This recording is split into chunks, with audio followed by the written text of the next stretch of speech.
Welcome back to another episode of the Know Better, Do Better series. Chloe and I have been having so much fun bringing you these episodes.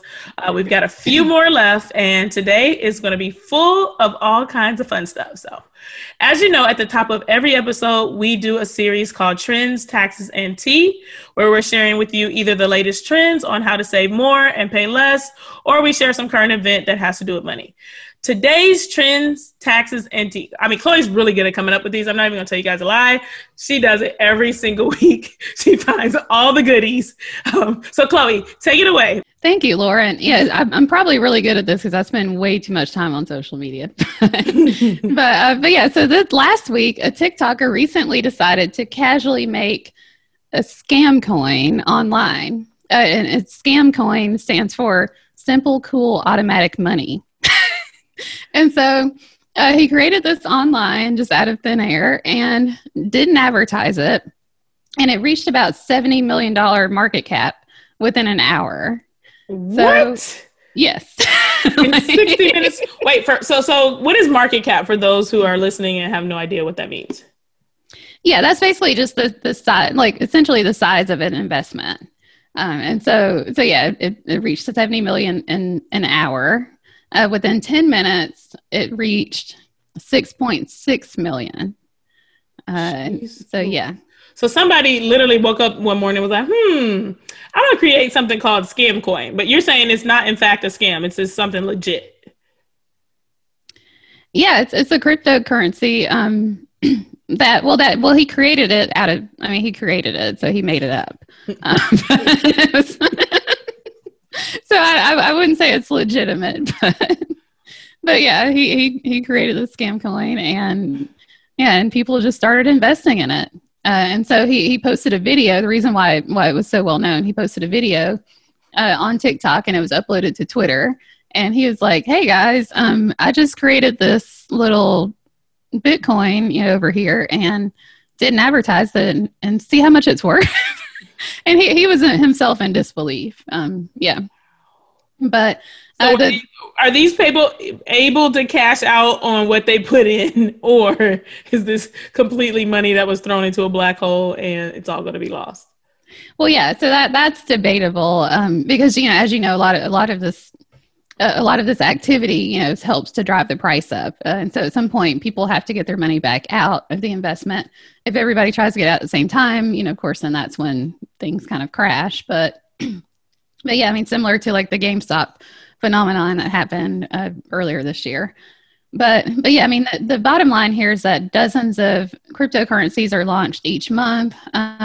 Investors are very much willing to throw their money away towards highly speculative cryptocurrency, and it's a prime place for scammers. So just make sure that before you invest in cryptocurrency, that you understand what you're investing in and that it's legitimate.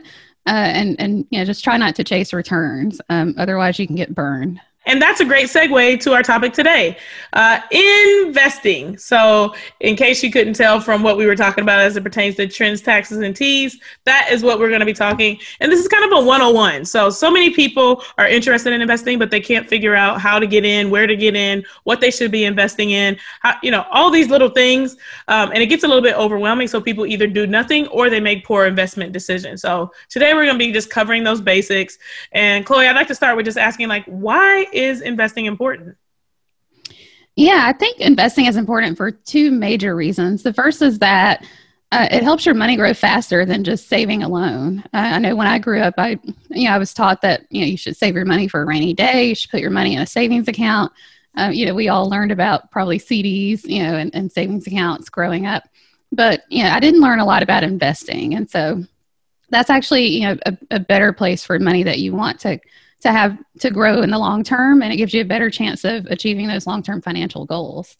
The second reason is that investing is a way to make your money work for you. Everybody talks about making their mony work for them. I've heard it a million times. If I had $1 for every time I'd heard that, yeah. We would be rich. but yeah, investing is definitely a way to make your money work for you, and it does that through what's called compounding. And that's just, interest on top of interest on top of interest. And it really helps your money grow exponentially over time. I love it. I love it. So that is why investing is important. But now we need to talk a little bit about like how to get started. So like, where do I start? And you guys are not going to like me a whole lot, but I am going to say it anyway. We need to first cover the basics. So before you dive into the great big old world of investing, you first need to look at your financial situation. So understand what you're contributing to your 401k. First, I mean, even to take a step back from there, your budget. So the big bad B word comes into almost every single episode, because if you don't know what you're earning, then you don't know what you can save. And if you don't know what you're spending, you don't know where your money is going. So yes, you have to have a budget, but also, you know, on top of that, when we're thinking about the basics, are you contributing to your 401k? And at least, now mind you, big emphasis on the word least, are you at least contributing to the employer or contributing up to the employer match for your 401k? So as an example, your employer may match 3% of whatever you put in. So if you make $100,000 a year and you pick 3%, $3,000 of your money is going to go into retirement, and then $3,000 of the employer. So you actually save $6,000 for the year. So awesome thing. One of the biggest things I see people running into is choosing not to participate in their 401k at all because their employer does not match. So the employer matches become super duper trendy. It is an awesome thing. You should take an advantage of it. But just because your employer does not have a match does not mean you don't need to put money in your 401k. And then above and beyond that match, you need to think about, can I put the maximum into retirement? So the maximum is $19,500. So a lot of people don't realize that they can do more than 6% or 3% or whatever that match is. And you've got to be thinking about, you know, what is the amount that I need to save in order to be able to retire on time? Go ahead.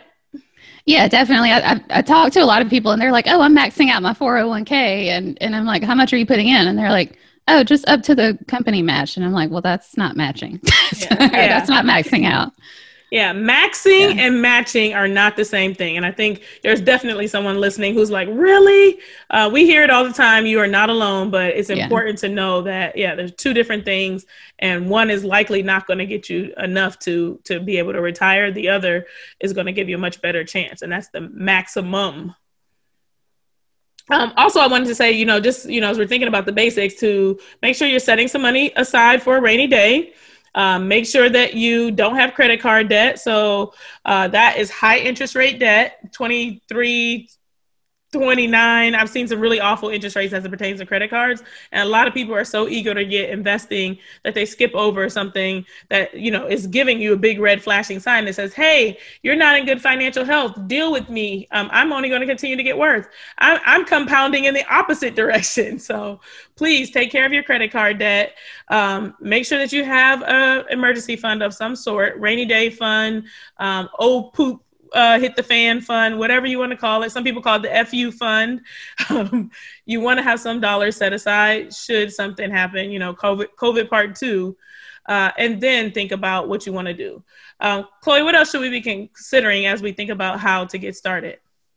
Yeah. And even with covering the basics, people say, oh, I want to invest. If you have a 401k, you are investing. That's the easiest way to get started investing. So you have investment options that your employer provides that you're available to choose from. And so that's really the simplest and easiest way to get started with investing. Yeah. Very, very simple way. Like I said, so many people don't realize that you don't need to open an investment account. You have one right at your employer. No need to be a guru. Just start putting money in it. The other thing I would say is know your why. So, you need to understand why you want to invest and what the money you are saving is for.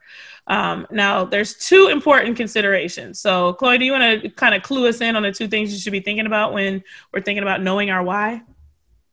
Yeah, I think the first thing is just, do you need access to this money if you fall on hard times? So that goes back to, what Lauryn was saying earlier about having, money for a rainy day, an emergency fund. If this is money that you'll need, immediately, if something were to happen, if you were to get sick, if you were to lose your job, if you need a new roof on your house or need some repairs done to your car, that's money that you really shouldn't be investing. So just, think about the time horizon and how quickly do you need access to that money. That money needs to be in cash. If you invest that money and the market goes down, which at some point it will, and you need to sell it, when the market's down, then that's not a great situation to be in. So, just make sure that you think about how long it will be before you need that money.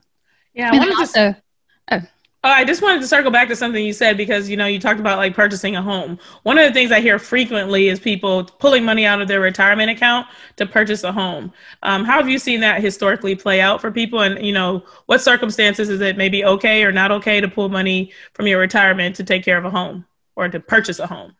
Yeah, I think pulling money out of a retirement account should be a last resort for any reason, honestly.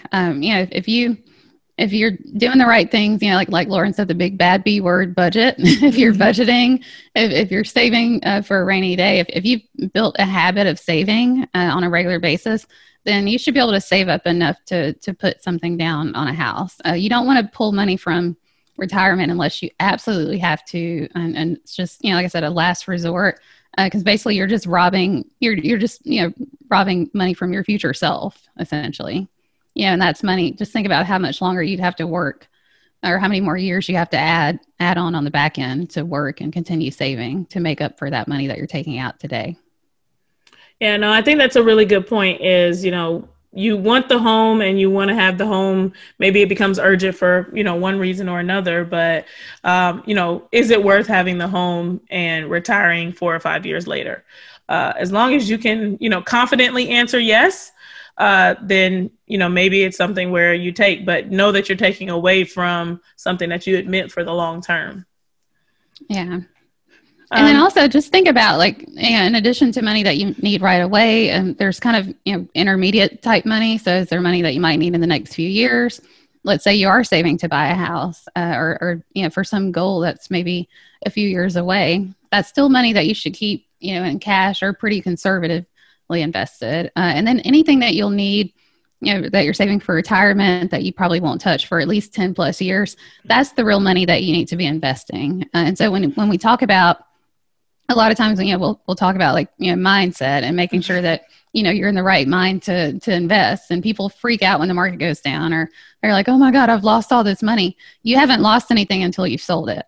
So if it's money that you're not going to touch for 10, 20, 30, possibly 40 years, and the market's down, it doesn't really matter, because you're going to have time for the market to come back up. And over an extended period of time, 10, 20, 30, 40 years, you're most likely going to end up with a lot more than you started with. So if you have those things in place, like your emergency fund, and you have cash set aside that you'll need in the next few years, then, having the market going down, it's not going to affect you much. Yeah. So time horizon is what Chloe is referring to. When do you need this money by? And I think that you just drove the point home so well. So many people were, COVID. I mean, it was a really scary time for all of us. But when we make reactionary decisions in moments like that, we really, really can mess things up. And if you were already planning on that money for 30 years from now, then what was happening last year or any other dips that come up in the near future, you shouldn't be shook by those. You should be, business as usual, doesn't ruin my plan. Which kind of brings to the next point is really understanding the risk that you're willing to take on. So first, what risk is, how much problematic possibility are you willing to take on in order to achieve a certain amount of reward?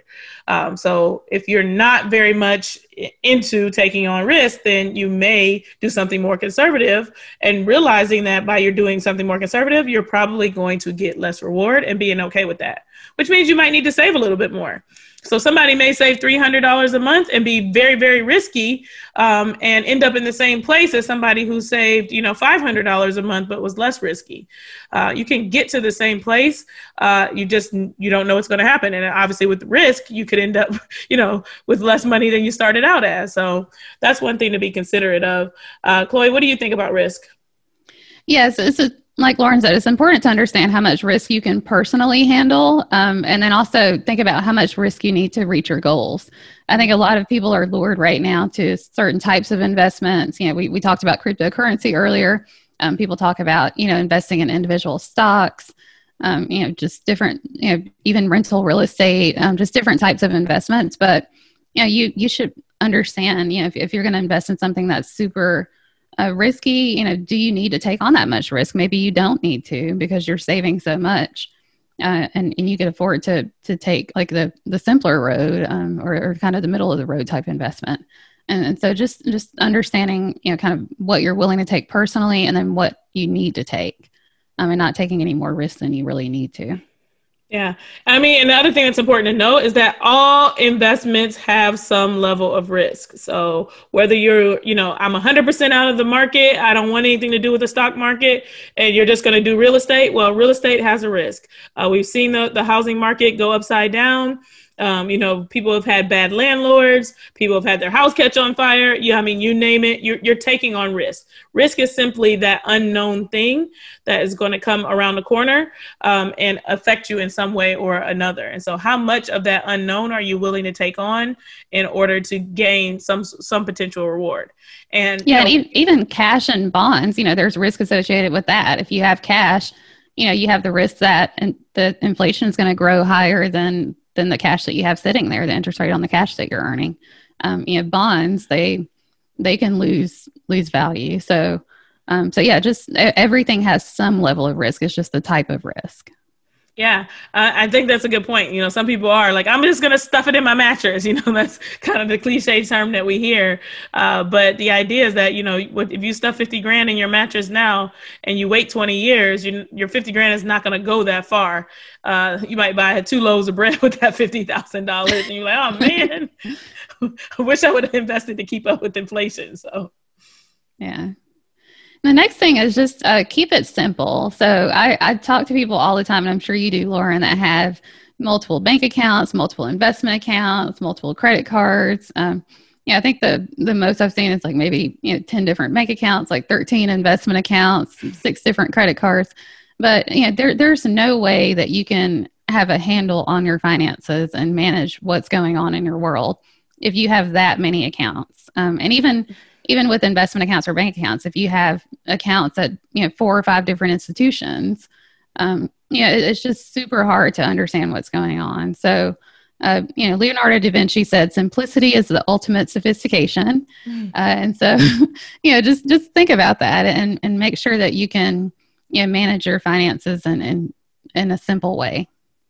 Yeah. I could not agree with you more. Having accounts here, there, and everywhere, and having them remember and keep up with things, one, creates a problem of, wealth transfer when it's all said and done. So a lot of people are like, well, I got, a little bit of crypto over here. I've got, a brokerage account over here. I've got an app that I'm investing in over here. My 3 old 401ks from my job. When we talk about simplicity, it's about like rolling those things together, keeping it as tight as possible, keeping them all in one place so that you don't forget about something. I've actually had clients completely forget about 401ks. They're like, oh yeah, I worked at that place. I think I was putting money in. And I'm like, well, let's go do some research and find out. And you find out later that there is some additional dollars that were left behind. So, and 38 bank accounts too. I have to throw this in. You were talking about number of accounts that you've seen. 38 bank accounts is the most. Your bank accounts are not your budget. There is this thing called the bucket budget where, you kind of use the bank accounts as buckets, but you don't create a bucket for hair, a bucket for nails, a bucket for shoes, and so on and so forth. You don't want to make so many bank accounts that you're using each of those items, and it's really hard to manage. There's a lot of fees associated when they get empty, which debit card do you use, etc. So keep it simple. Definitely couldn't drive that point home enough. Yeah, definitely. And then we'll talk next week too. And I know there's only so much consolidation that you can do, with different types of accounts, because there's, traditional accounts, there's Roth accounts, there's, regular brokerage accounts, savings accounts, but we'll talk more about the types of accounts next week, and kind of how to prioritize those and just, but the idea is just to keep it as simple as you can. Yeah, we're going to do the stop, drop, and roll episode. I just made that up right now. I feel like it's a good one because you got to roll over your IRA, Okay, that was a corny joke. Most people probably don't even know what I'm talking about. So last but not least, diversify. So when we talk about the investment basics, you definitely need to make sure that you are diversified. So now more than ever, like I said, people are getting into the trendy stocks. The whole GameStop thing kind of set the world ablaze earlier this year, and it's gotten even more popular. But you really want to look at something that's going to be well diversified, being a little bit of everything, so that when one thing goes down, something that is opposite of that thing can go up. If you only have one thing, you're dependent solely on that company to do an excellent job.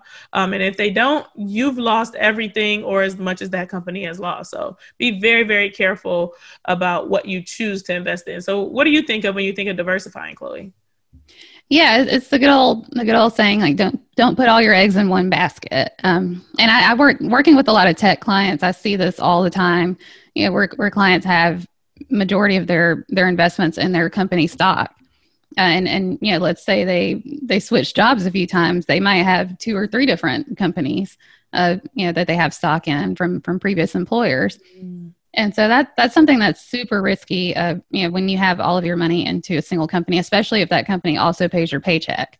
Because if something happens to that company, if they go down, not only do you lose your life savings, but you lose your job in addition to it. So yeah, I think when it comes to diversification, you want to look for things like mutual funds or exchange traded funds, which people call them ETFs.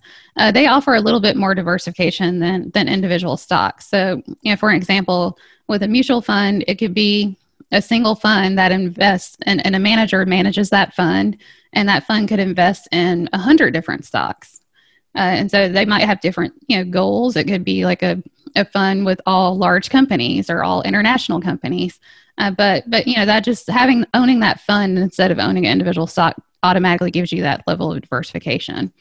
Yeah. And then some exchange traded funds might follow an index, like you might hear about like the S&P 500 index.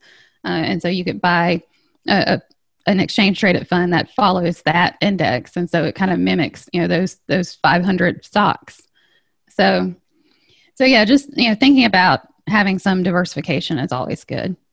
Yeah. And as I think about it, sometimes, people's eyes might be starting to glaze over. Hopefully you're not driving, listening to this podcast. You're like, I'm overwhelmed. I don't know what's happening. But this can be a lot. And instead of wondering which mutual fund, which ETF, which, account do I open, all these sorts of things, there's these things called robo-advisors now that kind of automate the process for you. So one of the ones that I kind of recommend to people a lot of times, and they're not paying me to say this, is Betterment. It's very simple because it's like, hey, what's your name? What are you saving for? And you click the little button that says retirement. When do you need this money by? Are you a business owner? Yes or no? And they just kind of make all these kind of, which account do I need and what's most appropriate for me? Take all the guesswork out of that. And then you can kind of set it and forget it. So you don't need to worry about what they are. They do invest in ETFs at Betterment. So it's low cost, well diversified, and it will get more conservative as you get closer to whatever time frame you're trying to use those funds for. So if all of this is a bit overwhelming, there are still easy do-it-yourself options where you don't need to be taking on a lot of risk or trying to pick the right stocks that can still get you properly diversified and where you want to go. Yeah, and even in your retirement accounts through your job, you probably have what's called target date funds, and so that's another quick and easy option. If you're just getting started, but you might see like a Vanguard 2050 fund, and so that means that you anticipate retiring in the year 2050, and so you pick that fund, and what they'll do is they'll create a diversified portfolio for you, and then as you get closer and closer to 2050, your target retirement date, then that fund will get a little bit more conservative. And so that's just a really quick and easy option that's available to kind of help you dip your toe into investing.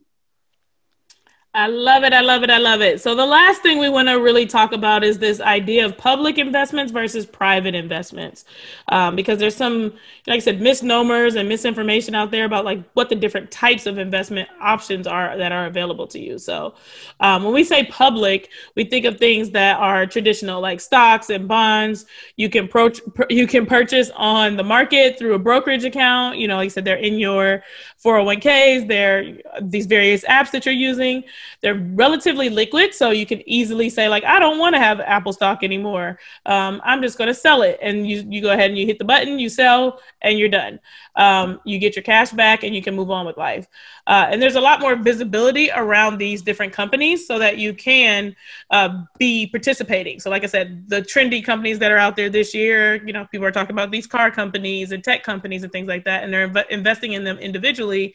Like I said, ETFs, mutual funds are also part of the public market where you can invest in and do trading, but also you don't need to be wondering about, like I said, what's in there, what's not in there. But that's what we refer to when the public market is these companies that are publicly known and publicly traded. Yeah, and when you're doing if you do buy individual stocks, you know, which like we said, we don't necessarily think that's the best idea for starting out, but you know, you can have that visibility in the sense that you can look up the earnings, you know, for the company, and you can do your research on the company and see if it's really a good investment. And same thing with mutual funds or ETFs. You can see, you know, who manages these funds and, you know, what's their track record and information about, you know, like their specific funds. And so that there is a lot more visibility with public markets. With private markets, you know, typically I think about, you know, kind of private equity, private debt, and private real estate are the main three categories. Private equity can mean, you know, venture capital for startups and early stage companies, or even more established companies, and, you know, private debt, and then, you know, private real estate, you know, just being regular real estate that you buy into, whether it's commercial or residential. And so generally these are not as liquid. So, you know, your money can be locked up. They're not valued as frequently. With public investments, you know, stocks or mutual funds or bonds, you know, you can see the value of those on a daily basis. And in some cases throughout the day, you can see how the value changes. But, you know, these private investments aren't valued as frequently, so they can be seen as more risky. And they're also not subject to the same level of regulatory scrutiny as public investments. So, you know, a lot of times I know there's a lot of talk now about venture capital investing, and, you know, investing in some, you know, maybe commercial real estate or, you know, just different like debt funds. But a lot of those super high quality investments that, you know, that have a track record or have managers that have a good solid track record, they're typically only accessible to high net worth investors. And so there's a couple of different, you know, categories that you can be in to be considered high net worth, but just, you know, the things that are private that the average investor can get access to are probably, you know, they might not be as high quality and as vetted as a high quality investment that could go to a high net worth investor. Yeah. And I think this whole idea of, like you said, not being liquid, so like I said, that's a huge deal. And it's something you need to plan ahead for. So if you choose to go into something that is private, like you said, a house as an example, a lot of people want to, you know, do passive investing and, you know, be a landlord and things like that. So, you know, there should be income coming from whatever rent you're collecting. But if there's no rent being collected, you can't just dip into a cash register of the house and take care of the mortgage, because the only cash register is the actual mortgage and, you know, or your equity that's in that house. So just be mindful that you can't get the money out unless you actually sell the house. So that's a really good example and a really good thing to be mindful of as you think about this private equity. The other thing I wanted to share is that I'm actually in a venture capital class right now because I wanted to learn more about this topic. So, you know, I am definitely a fan of just nice traditional public investing. That's what I do on behalf of my clients. But, you know, as part of Know Better, Do Better, I also have to know better so I can speak more intelligently about these things. And even if I'm not interested in venture capital, once this is all said and done, I'll be able to articulate a little bit more about why I'm not. And I do also know, like you said, that with it being private, it's going to be only accessible to some higher net worth individuals. And as my clients continue to grow their wealth, they might run out of places to put money in. You know, maybe we need to start looking into some of these alternative things. Yeah, definitely. And there's definitely a place for private investments. I think it's a good complement to a public, you know, portfolio, but you know, it's a portion of the portfolio. So once again, don't put all your eggs in one basket. And then I wanted to talk too quickly about just alternative investments, because a lot of people, you know, throw that word around, alternatives. So basically that's an alternative is something that doesn't correlate directly with traditional stock or bond markets. So if you're investing in alternatives, and it's kind of a broad range of investments, but the goal is to provide just an additional level of diversification and potentially, some protection against losing money in your traditional portfolio through that additional diversification. So there's kind of different types of alternatives. Illiquid alternatives are kind of the private investments that we were talking about, because they might not necessarily correlate with stocks and bonds and go up and down at the same rate as stocks and bonds. But there's also some liquid alternatives. So there are mutual funds or ETFs that invest in alternative assets. So a good example of that is like a real estate fund. There are mutual funds or ETFs that invest in real estate. And so you don't necessarily have to go out and buy physical property. You could invest in a real estate fund. And there's other types of alternatives or different strategies that managers put together to help kind of complement what you're doing with traditional investments.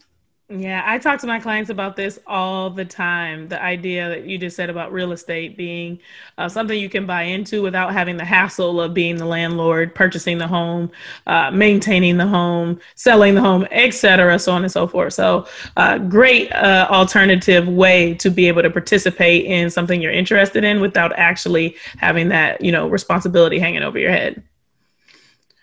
All right. We just wanted to, like I said, cover the basics today. We don't want to overwhelm you. Obviously, investing is a very, very deep subject. We could go on and on for 6 or 7 episodes, but we're going to try to wrap it up in 2 episodes. So today, as we think about the final takeaways, your best investment strategy comes after you understand your full financial picture. So understand what you have going on, understand what's coming in, what's going out, set some goals, know when you want to retire, why you're investing, and those things will start setting the course for what should I be investing in. Chloe, what other takeaways do we have? Yeah, along those same lines, try to make sure you're not kind of winging it and Googling for answers or searching on social media for investment advice. That can be very risky, especially when it comes to managing your life savings. We've talked so many times about, just make sure you understand your entire situation. Don't get caught up in all the trends or trying to, flip your money and all those things or make these quick investment returns. But just really, kind of understand what you're getting yourself into. Mm-hmm. Also, I would say don't invest in anything you don't understand. So another thing that I'm seeing, like you said, as there's all this stuff on the internet, is people enrolling in a course. I'll teach you how to invest. You enroll in the course, you maybe take the first 30 minutes of it, and then you're off and running, and you go buy a whole bunch of stock, and you didn't really actually pay attention to everything that was offered to you. You didn't spend significant time. You didn't invest enough time, if you will, to really understand what you were doing, and you end up in a tricky situation. And then people, there's a lot of trendy things going on. And in addition to cryptocurrency, I've seen people, talking about options trading and Forex and just all these different things. If you don't understand how any of this stuff works, maybe it's not a good investment for you. Mm-hmm. And just stick with the basics for now while you're getting started. Yes. And, the last thing I'm thinking of is you have the ability to save. You have control over your ability to save, but you do not have control over what happens with the market. So start out by really understanding what your ability to save is and realize that the market is a vehicle to help your investments grow. So you cannot out-earn bad spending habits or bad savings habits. And that's what happens a lot of times. It's like, oh, I got these $3. How can you turn it into $300 for me? And it's like, you could have had $300 yourself if you had saved $300 and we set it aside and didn't need it. And that $300 could be growing somewhere. And last but not least, the sooner you start, the better. So the sooner you start saving, the better off you'll be. The sooner you have saved enough that is, your emergency fund so that you can get to the investment part of things, the better off you'll be. So start saving, use investments as a vehicle for your saving. It will, make your money, make my money work for me, all these kind of cliche sayings, but you first have to set about the business of saving. So with that, I'll bring us to today's money quote. It is, don't look for the needle in the haystack, just buy the haystack. Chloe, can you break it down for us? Yes, and that quote's by John Bogle, who's the founder of Vanguard. So I know we've all heard of Vanguard, but yeah, it's basically talking about, instead of buying individual stocks, which is the needle in the haystack, you can buy an index fund, or a mutual fund, which is the haystack. So, once again, just try to diversify. Don't look for those individual stocks that you're going to get a home run with, but try to diversify your investments and buy a little bit of everything. I'm going to do a daily double, actually, because there's another quote here that I really, really like. And it says that investing should be more like watching paint dry or grass grow. If you want excitement, take $800 and go to Vegas. So, yeah, break that one down for us, Chloe, because I think this is the one that, like you said, people are just like, oh, that's gross, Lauren. I don't want to. But I think this is so true. What do you think? Yeah, I think it's one of those things that, we talk about it all the time, get the concept of getting rich slowly.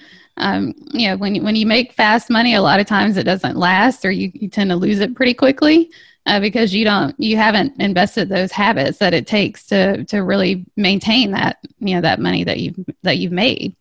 So, a lot of people are wanting to flip their money. They want excitement. They want, investing to be exciting.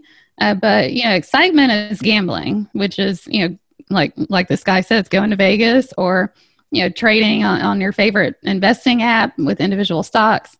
But real investing should really be like watching paint dry or watching grass grow. It's pretty boring. It's pretty, mundane, but it works. I love it. I love it. I love it. All right. That wraps up part 1 of our investing series within the Know Better, Do Better series. Chloe, what are we talking about next week? Like, this is part 1. What is part 2 going to bring us? Yeah. So part 2, we're talking about different types of accounts and different strategies. So we'll talk about types of investment accounts that are out there, how to prioritize with all the different types of accounts that are out there, which one should you contribute to first, and kind of, how to think about the priorities there. And then also, if you don't have a 401k at work, what do you do? Oh, yeah, that's a really good one, because there are a lot of people who don't. I know I run into it all the time with doctors, chiropractors, dentists, and private practice. Yeah, and there's tons of other people as well that don't have 401k. So. All right, that is a wrap, good people. As always, if you have questions or suggestions for guests, please do not hesitate to reach out to us. You can find us at worth-listening.com, or you can email us at podcast@worth-listening.com. I am Lauren Williams, co-hosting with Chloe Moore, and this has been the Know Better, Do Better series. Until next time, talk to you later. Bye.